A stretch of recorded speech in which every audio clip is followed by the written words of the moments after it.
Hi guys, so this is my 2026 prediction. So we're gonna do the safe states of the GOP, which is Indiana, Idaho, South Dakota, Wyoming, Montana, Oklahoma, Arkansas, Mississippi, Alabama, Tennessee, Kentucky, West Virginia. Safe states for Democrats: Delaware, Rhode Island, Massachusetts, Oregon, Colorado, and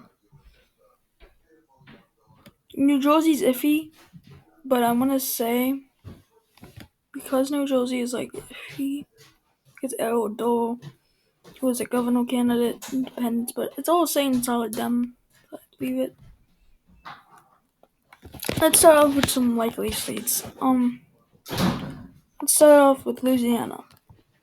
The big thing, the governors will be moving kind of weight turns voting, so it's different now.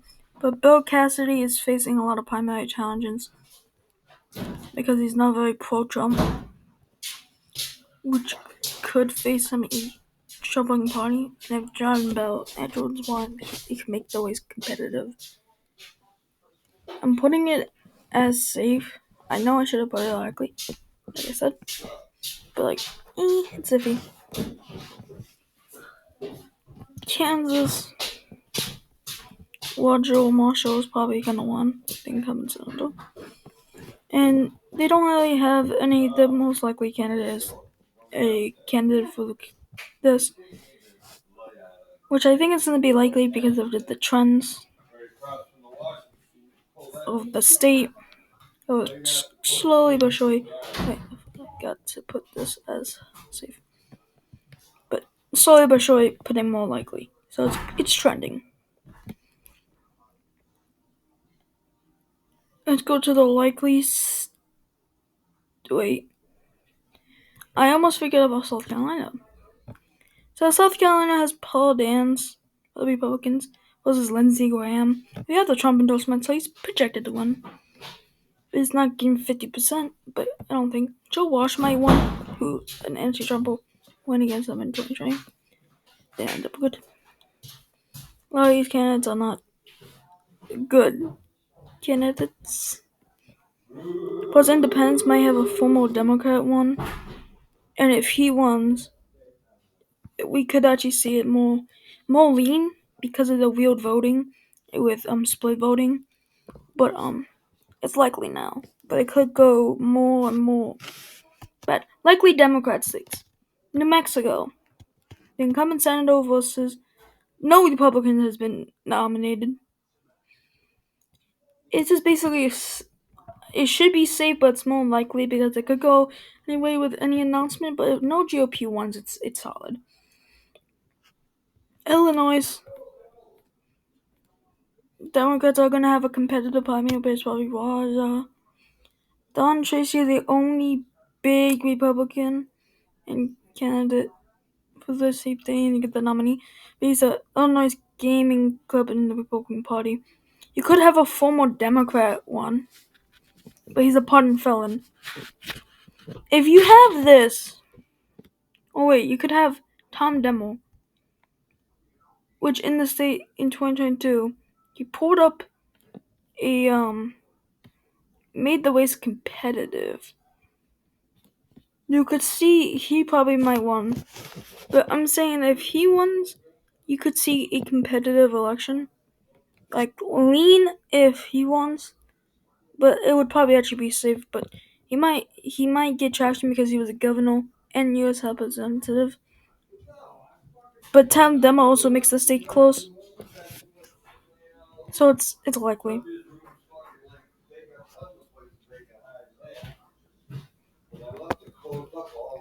Minnesota, Annie Clegg, and Peggy Finn. Let's say what you want. Which Annie Clegg gets all the endorsement. Peggy gets a lot of endorsement.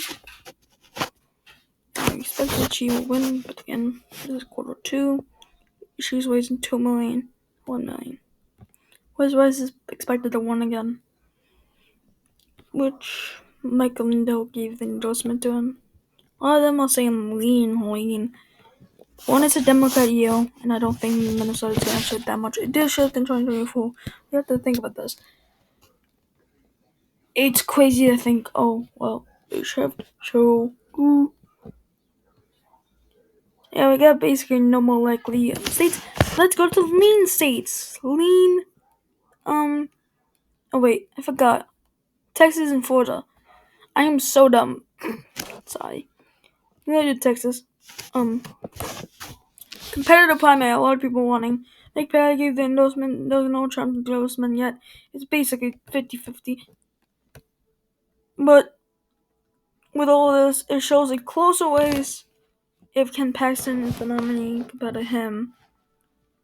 Obviously, it's showing the lead, but this is like huge shift. And by 3 margins, so 43, it would make it lean if Ken Paxton is. But again, this is Texas polls. This is a total. I'm gonna go. It could be lean, but I want to say likely. But it is on the edge of flipping, which is insane. For the last time, Josh Bell was literally winning. Now he's not, and now like plus the Donald Trump endorsement. You have or any of these people now trying. Was I gonna say Jennifer Jenkins probably the nominee? I don't know. But yeah, it's not gonna lean. It's solid. It's solid. It's solid. It's not flipping. No more. It's not flipping. So Democrats' pathway is very much less. Okay, let's go to the lean states. Okay. Lean conservative, I believe, would be Nebraska. Again, it could be more competitive. But again, Martinsville is close. But again, you never know. Plus, this is like a hard seat to flip. Now, Democrats' pathway of winning is very slim. Lean Democrat is not Michigan. New Hampshire, which they already got the nominee. Well, actually, they have New Hampshire Party Rules Committee, which she has like 2 endorsements. It's gonna be a way easy primary. So primary with them, so I can actually see him actually primarying Scott Brown. Plus, more people expected to join. It is lean. It's not going to. Again, plus if it was a Democrat midterm, yeah, I would definitely go to like if the Democrats was in the incumbent party, it would go to and maybe flip, but they have no potential.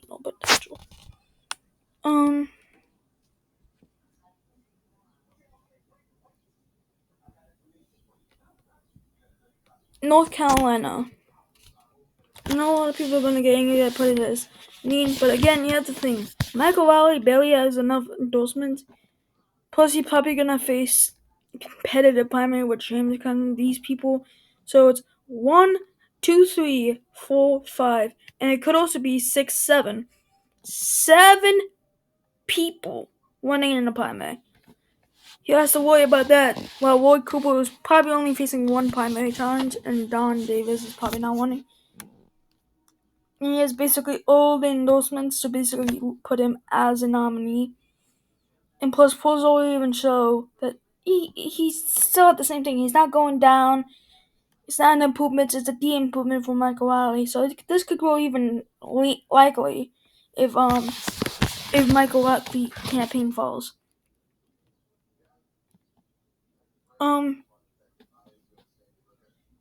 Let's go tilt, which is insane. I don't have to think about this.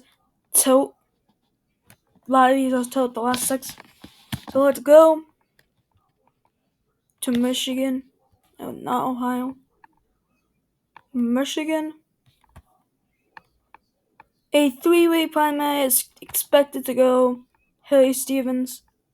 John Tate left the thing, so it's 1%. It's probably not gonna change it. It's gonna probably make it closer. But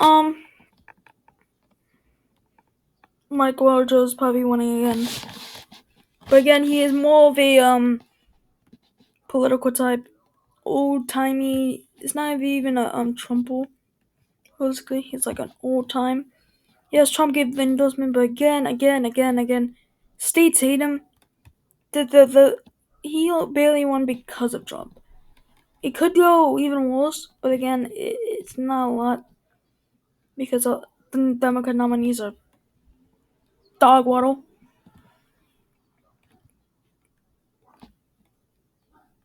Iowa. Iowa's one of the states they need to flip to have control. John Oz, if she wants, it's GG's for the Republicans. They have Josh Turk, who's expected to be who the Democrats have picked the best nominees they could. His JD gave up. You had Jack Norris, the chief to the First Lady of the United States. You got Josh Turk, who is a guy in a wheelchair, a basketball player of the men's national wheelchair basketball team, won the very conservative Trump district, and actually did it also in the Republican year too, and a Democrat in 2020 and 2022. Don't say that guy can't do anything because he represents most of the conservative district. And he still wins. Now I know how everyone's saying, well, it's still gonna go to. Well, not a lot of people love the Iowa senator, and I think Iowa's just gonna shift very Democrat in this year, which is gonna give them a heads up. And see, this is a good thing because it's Iowa, Ohio that they're gonna have to focus while keeping seats. Maine could have a primary chance to Susan Collins, and if that does well and Trump gives the endorsement to Dan Domingo, and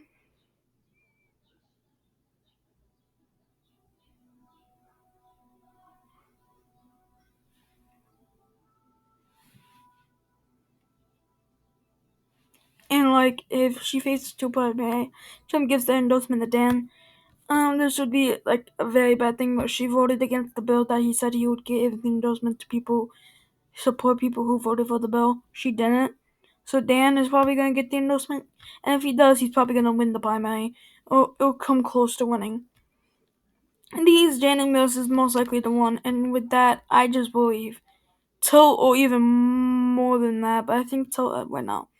So that's major flips. Okay, the GOP needs big game. Okay, and they're not really doing that. Georgia, Republican poop fest. John Ossoff has no primary challenge. You have a four-way race, and you basically have someone who Trump likes compared to Derek Dooley gets the endorsement of Jack Kemp. Now it's most likely he's the nominee, which that's why I'm saying it's competitive. It's gonna be a real 50-50. Recounts are gonna happen, and it's gonna go the same thing. Recounts, but again, it's 50. Ohio and Alaska, which the Democrats, if they didn't pick these candidates, they are cooked. Well, Republicans, they have John Husted against the Trump and Ohio Republican Party. Cheryl Brown, who has to face a four-way race, who already has a good amount of endorsements, about the same as that, and could grow. Polls are saying it's it's close, competitive. It could shift more.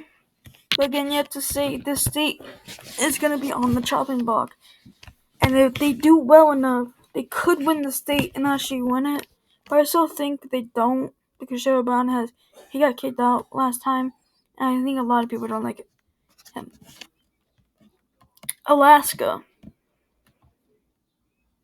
Mary Pelota has a real shot at making this real competitive. Because again, Dan Sullivan still wins the state. But again, if you really put it in this thing, a 4-point month. This is a Democrat poll still. I know. But still, any poll has been shown. Yes, I haven't been on poll in a while. The first real update was in July, and it was a 4-point margin of error, or showed it was competitive. Plus the other party, you could say, I could change. she has to face this. Also, he has to face this. So what happens? Probably you see like not 2020. It's 2020.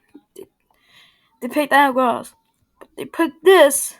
She's like saving grace, and I'm saying she won only because in the governorship the other guy is running the governor, so it's basically solid. Saying he knows Mary Pelotti's gonna win, and if she does, she makes the race competitive. I say she wins, and the Democrat takes back the Senate, which is insane to think of. But again, it's kind of easy with the plot. They just have to win Alaska, Ohio, or like win also like Iowa. Or they could also win Nebraska, which is on the chopping block. Do well enough in Texas. Florida is a long gone. They could have won a platform in Florida with Josh Well, but with him not winning, it's like GG's. Plus, they could do well because of vote splitting in this, so they could even win literally an entire half of the winter. They have all the entire 13 counties basically supporting them. And plus, doing over here, the support over here is insane for the Democrats. Plus, also Nebraska is probably going to be shifting way much more Democrat. It's not Democrat, independent, so that's the only reason why it's so close. It would be probably safe if it wasn't Kansas on the chopping block too. If they actually ran a good nomination, running good nominees in swing states, not in conservative areas, which is good because if you ran like John Testel in Montana, it could be close. But again, that's just wasting money with a single candidate. But with them putting like Sherrod Brown here, the guy who won a conservative district in Iowa, put a good candidate in North Carolina, put a good candidate in Alaska, Maine. You can easily flip these districts. So yeah, bye guys. I predict this will happen right now, but anything could change. Bye.